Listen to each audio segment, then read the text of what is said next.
While he gets that pulled up, my name is Jonathan Hessing. This is Diego Herrera. We've been best friends since we were 12 years old, started this company, very complimentary. And, I actually put my presentation together. We were thinking about it last night. And, we have 4 agents that we built in our business. And, as we're talking through this, so I had our agent, I tasked it, you asked about agentic workflows. I told our marketing agent, I said, I want you to pull all of our social media data. I want you to pull meeting transcripts over the last 3 weeks and what moved down the pipeline. Take the most resonating messaging, and that's what I want to do my presentation on. And so not only did it come up with the copy and the presentation for tonight, but it actually designed the site. And so as I'm listening, right, we talk about the human and the AI. The AI did that, but the human is sitting here calibrating to the conversation. And the conversation is pragmatic business, right? It's AI theory. It's where is AI going? So we're going to just come up here and make it as practical and turn theory into practice as possible and talk about what's been our experience, right? How did we get a phone call from our CPA client the other day saying that we just saved them during tax season with quantifiable metrics, right? How did we help a healthcare company boost adherence for one of their things that they sell to patients, which will net in more revenue, right? We can talk about ROI, but if it remains ROI theory, it's kind of hard to grasp on. So we're going to go through this. We're going to talk through this. I'm going to skip anything that could be redundant. And if we have time at the end, I brought my laptop. I'll plug it in and I'll talk to my AI agents and show you what that looks like live, because it is different doing that. And so, Diego, if you want to add anything or if you just want to hop in at the security part, we'll walk in there. So I think a lot of people are still using chatbots, right? Everyone uses ChatGPT. Who's running an actual agent? And I don't mean in Claude. I don't mean talking to ChatGPT. Who's running agents, right? And so that's where the drop off is, right? And that is reactive chatbots versus proactive agents. Right, the guys over here were talking about, right, the AI and how you want to control it and it doesn't control you. I agree with that. I think I would add on to that though, when you make really good AI, right now you're in the pilot seat and it's co-pilot. I think if you can build it right and you can train it on your North Star, this is where it becomes agentic. It should be able to be a pilot and you're the co-pilot. And I'm not talking human in the loop approval. I'm talking it knows the strategy. It's sending you daily reports. It's always on, always 24/7. So that's what we're going to talk about today, is the difference between reactive chatbots and proactive agents. And the most important thing is intelligent sovereignty, right? You can't build agents if you're locked into Claude or you're locked into Chat, right? ChatGPT 5.5 is the newest model and it beats Claude in benchmarks, but people have their whole ecosystem built into Claude Chat. You can't build agents off of that, right? Daniel Merrill was talking about that too. And you look at this and the calculus on buy versus build is changing for the first time in the history of software.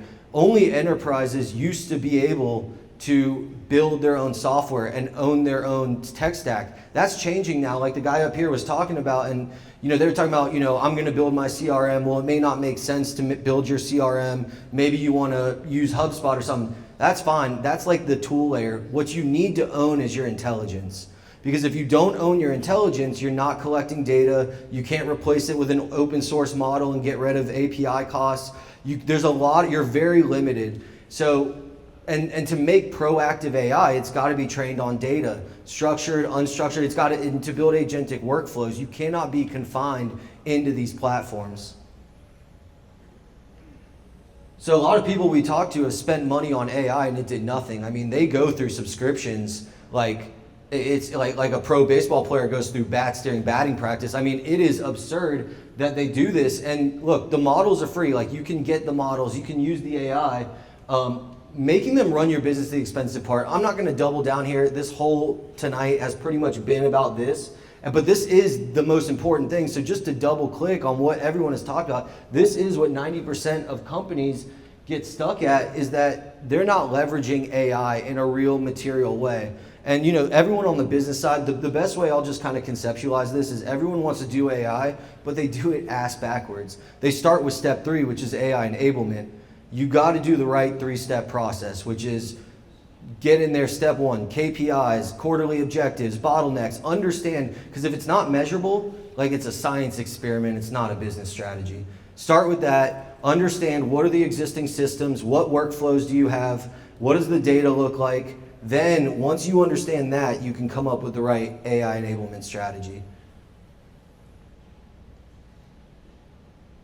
So again, the two types of AI, is choose one, right? And so they used to be like, people would be like, put all their prompts on X. And you would see like these big illustrious prompts that are like, here's how you make the perfect image or video, and that's cool, and there's a place for it.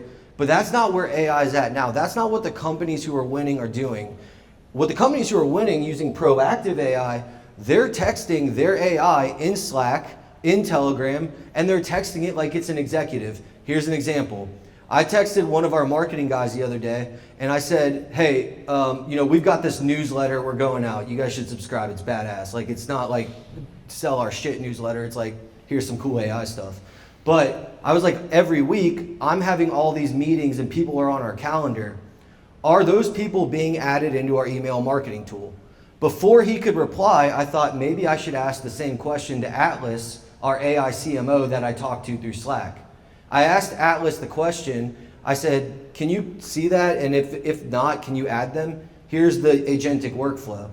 It looked at Klaviyo, which is what we use for email marketing. It saw that it was not updated every week with our new contacts. It then queried my email with read access only, don't write access. That's how you don't nuke your inbox. Read access only to our email, my email. It read access to my calendar, took all those new contacts and made an Excel sheet for my marketer to upload to Klaviyo because it doesn't have write access to Klaviyo. Does that make sense?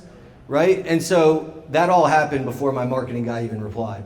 That's real ROI. That's time saved. And to the guy that was up here talking about ROI, when you think about that, there's measured ROI, which is time saved. But if your team is 1099 people, time saved, more impact results in billable, immediate, you could tell. But if they're W-2, are they shopping on Amazon more? So the real area to focus on is modeled ROI, right? Because of all that time saved, can I reactivate a dormant customer list? Can I think about new marketing strategies? Can I focus more on R&D? Can I be more proactive than reactive with clients? That's where the real value of AI is. It's not in saving time. It's not in the measured ROI. It's in the modeled ROI of what you can do with the immediate effect. It's that step two. And that's what, kind of this proactive versus reactive thing is. And it's also getting reports. Like I have a good bit of my team here, and they're constantly throughout the week getting reports, whether it's task management, whether it's sales, whatever it is, it's constantly analyzing information, or it's like, hey, it will message me without me prompting it to. It'll message me and be like, hey, this lead is going cold. You had a hot conversation with them a week and a half ago. Here's a potential message you could send to them. I'd recommend sending that in the next 4 hours. Like, it is not waiting for me to talk to it. And just like that is what a good employee does, right? We sold a client, a big B2B e-commerce client, and he asked, how do I know, how to use this? I was like, you'll know. Because just like a good employee, it's not sitting idle waiting for your instruction. It's saying, hey, within the scope of what I'm here to do, I've analyzed all the data, I've looked at all the patterns, and I'm coming to you and saying, hey, should I do this? Yeah, please do it now. And then it does it. And that's what proactive versus reactive AI is. It's not talking to ChatGPT. It's not talking to Claude. It's the AI living in your Slack channel, living in your Telegram, living in your iMessage, and it's talking to you as if you're talking to an executive. It feels different. It hits different. It's like this omnipresent, ambient, I'm not gonna go crazy right there, but it really, it's a different feeling. I think that's the best way to summarize it, right? And whoever, I can't remember exactly who said it, but someone, I think Meryl, was that you, talking about AI, ChatGPT, if you don't own the infrastructure, it's a tool. It's not a true agentic.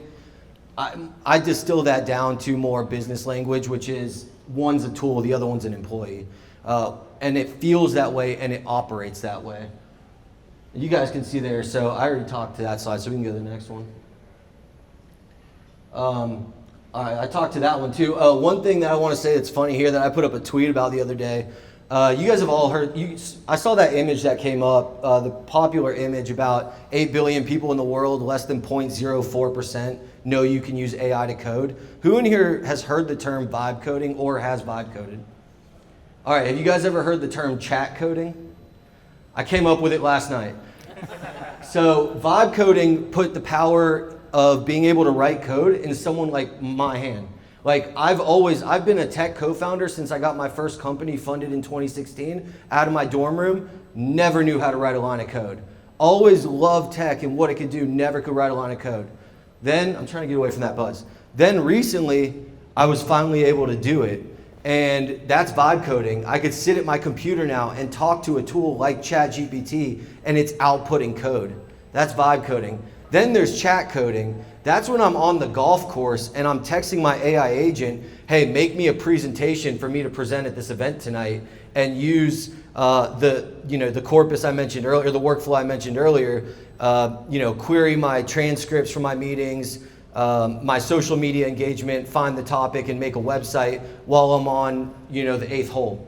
Right, that's chat coding. No longer do I even have to sit at my computer to write code. I now have an AI agent that can write code for me that's studied how to write, well-designed sites, how to use our branding, how to talk like we do, our fonts, and I'm literally walking hole to hole, writing, saying, hey, take the transcript from this call and turn it into a site that I could send a client as an interactive demo, and then 3 hours later, I'm getting a call saying it's the best proposal that they've ever seen in their life, and I hadn't even made it to the next golf hole yet. I'm not that good. So, don't laugh. He's the one I go golfing with. All right, but that's the difference. Does everyone understand proactive versus reactive AI at this point? All right, cool. Is this a new concept to you, or is everyone kind of familiar with it? I'll take the silence as it's super new. You rock. All right, the depth of the browser. This is the last cool thing that I think is kind of a new concept, and it's something we're seeing, right? Like they say, if you're going to build software, you need to build for agents. Building the UX for humans is something that is not going to be as important in the next who knows how many years, right? The delta on change is exponentially changing. And so the death of the browser means, what did software go to? Software's always been a dashboard, right? It was a dashboard on a floppy disk. Then it was a dashboard on a software you download. Then it was a dashboard on a tab in a browser. Then it was a dashboard on a mobile application. Now, dashboard is the second part of the experience. The first part of the experience of interacting with software will be through chat. It'll be where it is. And you're gonna tell your agents to use the APIs of different software, all the different tools. I don't need to look at a dashboard. In fact, I put out a video on my Instagram about this the other day. The only time I ever pull up my CRM is on our Monday morning sales meetings, so we can run through and I can hold people accountable. Outside of that, I'm texting Mo, my AI CRO, on Telegram saying, hey, who do I need to follow up with today? What should I say? What kind of data should I be looking at to, whatever it is you would ask a human CRO is what I'm asking my AI CRO, and that has replaced. And it's not binary, right? It's not like 100% of my sales data is coming from that chat, 0% from a CRM dashboard, but the pendulum is swinging, the spectrum is moving to where I would say, in terms of where I'm getting the sales data that I'm acting on, maybe it's 20% from a dashboard now and 80% from a Slack channel or from a Telegram channel, because that's how it is, that's how you do it now. Also, Mark Andreessen came out and said the same thing, so this isn't stuff that kind of lives, in the vacuum of our minds. We talked about ownership and, owning your AI and all the benefits that can come with that. That's where you really become an agentic company, an AI company. I think honestly, Meryl, you said it the best. Like, if you don't own your AI and you don't own that intelligence layer, then you're renting AI, you don't own it, you're using it as a tool, you're not an AI company. And right now, being an AI company is there are a lot of dividends on being an AI first company because a lot of people are still human companies. So if you are a human plus AI company that's actually using AI in the way that companies who are winning are doing it, you have a real opportunity to get market share and win. But that delta is going down month over month. So there is urgency to get in AI, start understanding it and owning your intelligence. The more you own your intelligence, the more data you can collect, and the more data you have, the more you can learn how to do the right things with it.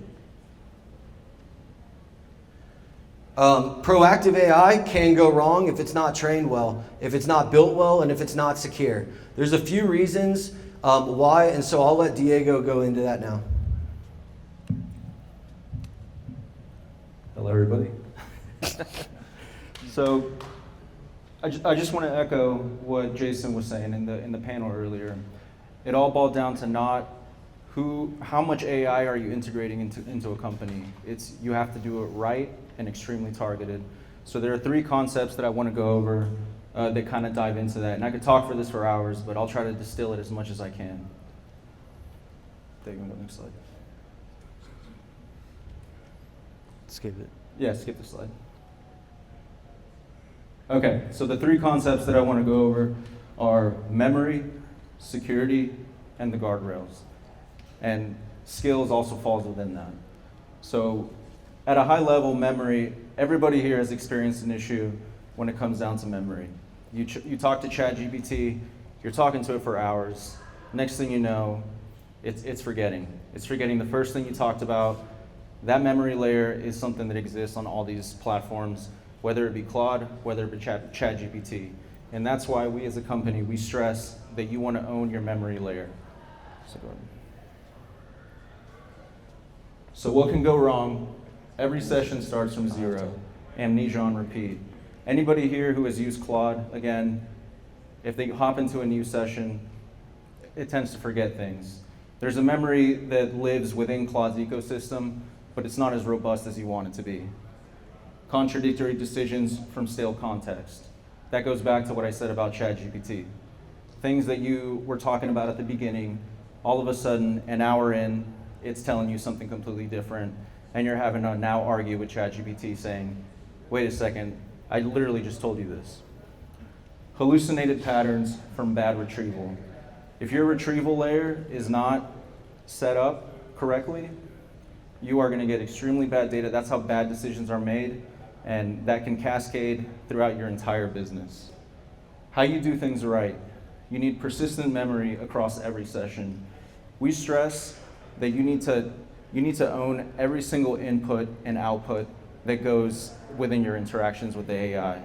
You always want to have your own data lake, database, that everything goes into it, and you want to connect your systems. So APIs are called, whether it be your email, your CRM, your project management system, all that data that you're using should be going into a database. And it should be structured properly so it can be able to pull that business context. Now I'm talking about historical context at this point because businesses shift, businesses change. So you also add real-time integrations, and that's what Jonathan mentioned about calling APIs. You want to give it as much context as possible, and that's something that's called context engineering. You want to be able to recall the past historical information, and you want to recall what is right now. So for example, if Jonathan is chatting to one of our agents and he says, where are we at the stage of this deal?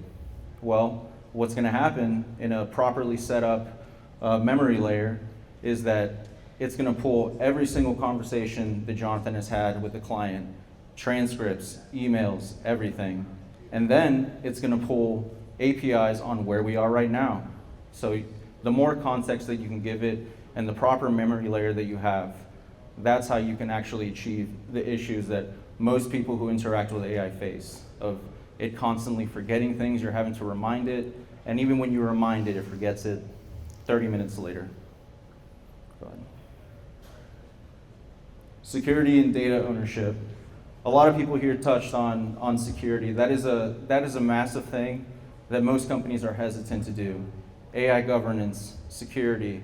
Am I feeding my data to an LLM? Like, is it training on my data?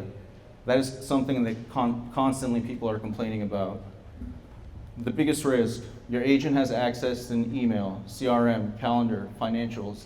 You give it unscoped access. Your runaway processes with no kill switch.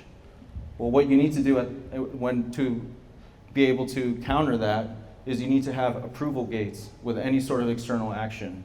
And also, when you first set up access to these systems, whether it accesses my CRM, I want it to have view only. I don't want it to move things throughout my pipeline. I don't want it to hallucinate things.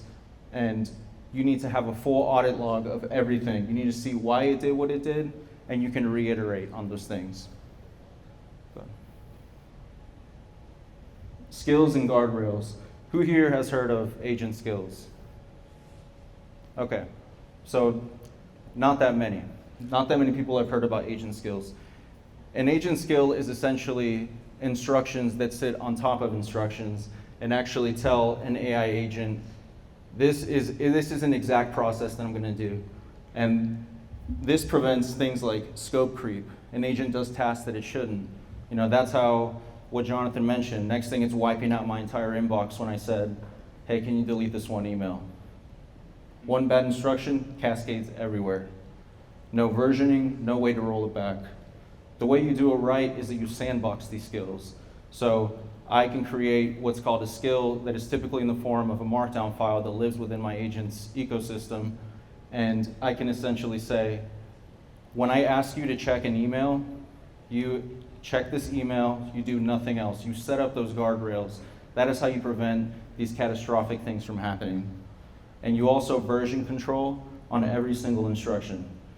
Because if something doesn't work out the way you should absolutely reiterate it and refine constantly. And this is something that you absolutely test in staging before production, because you don't want those kind of things to happen. I mean, I saw an article recently that a company's entire code base was wiped out. Versions, everything. That's because they had given their agents unscoped access. They had not fine-grained their API accesses. These are critically important things when setting up any sort of agentic workflow. There you go. Oh, there you go. Perfect. All right, thanks for that. Yeah, so we wanted to go through the technicals. So I just wanted to put a couple examples. And so I'd say, scan my inbox and calendar for new contacts. I told you guys about that one. So I got my AI CMO, AI CRO, right? Every morning at 9 a.m., pull active deals, flag unanswered emails, check meeting transcripts, score momentum, draft follow-ups, report to Slack. And then the score momentum, it's like, how does it know to do that? You have to build a skill for that. If anyone's played video games like Sims or Madden, when you're building your agent, it's like giving it attributes. It's giving it a personality. It's giving it things that it can do. So if you want to visualize it, that's what it's like. And you've got to be really kind of pristine about that. Marlon, one of the best things about Marlon, who's our PM, our AI PM, is we've got a great team of AI project managers. And this helps them analyze behaviors and insights so that we can help them identify, hey, here's an area opportunity where you can expand into, right, and upsell them on that, or help them avoid certain things. And that has been really great in that regard. And then Multi is my, he's my guy. That's our AI CEO, and he's, for lack of better words, goated. But he runs the orchestration layer for all of them, right? And so they all run different models. They all have different tool chains. I think I talk about it in here, but if I don't, we've got 50 softwares or 40-something softwares connected to them. Each one of them, I think like Atlas has the most skills. He's got 60. Mo has 30. Marlon has like 27, and Multi has like 40-something. So that's kind of how it goes. So this is a skill. These are skills. This is how we talk to our agents. I'm not putting a prompt, a 40-line prompt on how to make skin look more realistic on an image model. I'm talking to it like it's an AI executive on our team. And then it looks like we're out of time for the live demo, but go to the next slide.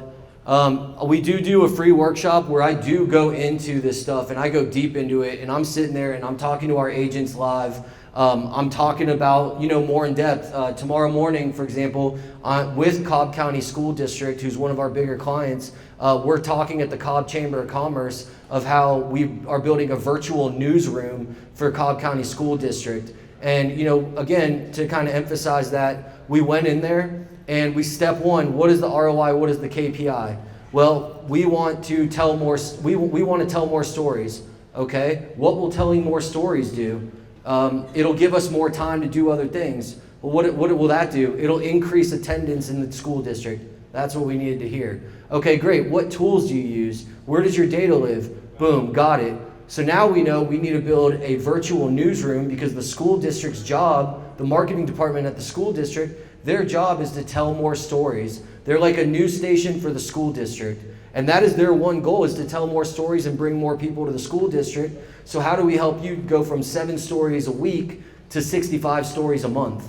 Right? Measurable, attainable, achievable, AI enabled. These are the kind of case studies and things that we dive deep into on here, and then I jam out with y'all as I build agents live. So I would suggest, if you want to see me do that, scan that QR code, get involved, and then, is there another slide? I don't even know. Yeah, again, important. AI models are free. What's not free is the last mile. That's the part that's going to have the last human job, is the people that are best at using AI at the last mile. And if you're good at the last mile is infinite. But the guys and gals, the people who are best at figuring out how to use AI in the real world, the last mile, those are the people who are going to win. Those are the people who are going to, jobs will be the least to go. And at the end of the day, someone else said it, but I'll reiterate it. The best definition of intelligence is adaptability. And I hope that tonight, Diego and I were able to give you guys some of the tools to adapt at this time.